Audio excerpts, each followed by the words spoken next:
So let's talk about this Wisconsin guy who faked his own death just so that he can be with another woman in another country. His name is Ryan Bogart or whatever, but that's his name. He's a 45 years old guy who decided to fake his own death because of another woman he was talking to online. He wanted to be with the other woman. Now, in August 12th, 2024, this guy went to kayak. He left his wife and children at home, said he was going to go and kayak in a lake called Green Lake, which is actually the deepest lake in Wisconsin. So he went there to kayak, and then from there, they never got to see him again. So when the wife and children waited for him to return from home and he didn't return, they started to look for him. So they reported to the police authority and that this guy is missing or he didn't come home. So the police started to investigate his disappearance. So they look for everywhere, they search everywhere, search and search. They hire divers, they even hired a cadaver dog. Maybe he drowned. There is nowhere, no place they did not search for this guy. In fact, they even started to search people's pocket just to be clear that nobody is hiding this guy. But somehow they could not find this guy. No clue on where he went to. So after looking for him for that long, the family just believed that, oh, maybe he died, maybe he drowned or something. So they just believed he died. So they were mourning his demise. They retrieved a laptop from his wife, his laptop. They discovered that he has removed the hard drive from his laptop, the laptop memory. Not only that, every time he will be browsing, he will use a VPN, just as nobody can look at what he's browsing about or searching on the internet.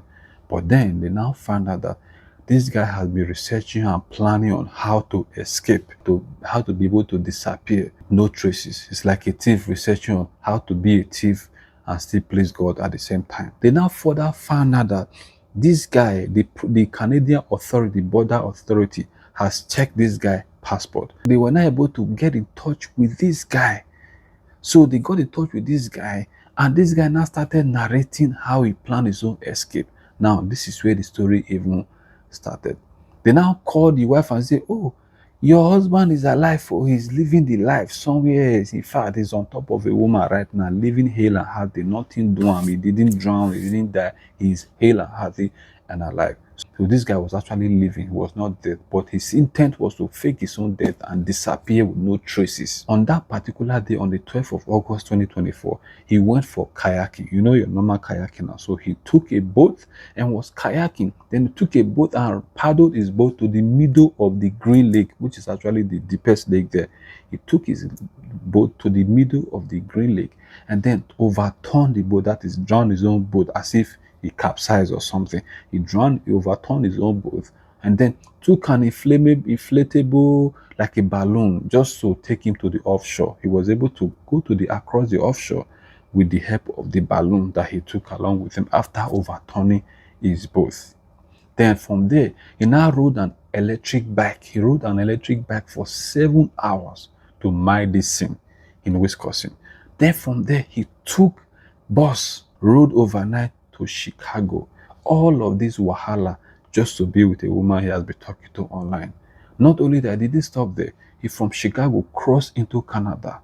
So that was where the Canadian Border Authority checked his passport. And from there now, he now took a flight to an unknown destination. He moved a huge sum of money from his account and even moved about $375,000 from his life assurance policy.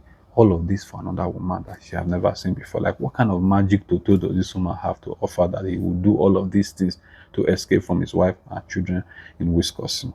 So anyway, when they got in touch with him, they were able to convince him to please return back to your family, return back.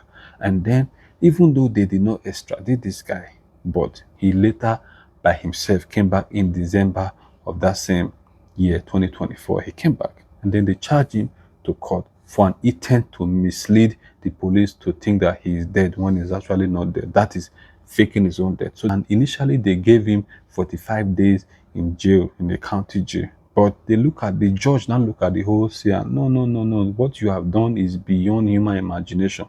So they now doubled that 45 days to be 89 days in the county jail for faking his own death, because the intent was to mislead the county sheriff that he died when he actually didn't die. So they fined him $30,000 to pay for all the expenses because they hire divers, they hire all sort of specialists just to be able to investigate his sudden disappearance and all. So he has to pay $30,000 fine. And then of course the wife is divorcing him after this because I mean, would you blame his wife for doing all of that? So when he asked this guy, like, why all of these things? Why did you go through all this length? And this is what he has to say. I deeply regret the actions that I did that night and all the pain that I caused my family and friends.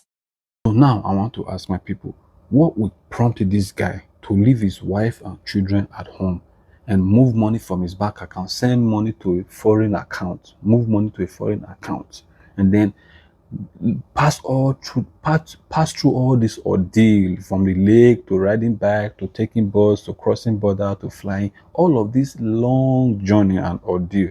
Now, what would prompt this guy to have done this type of behavior? What kind of things would prompt this type of behavior? Let me know your opinion in the comment section. Another story,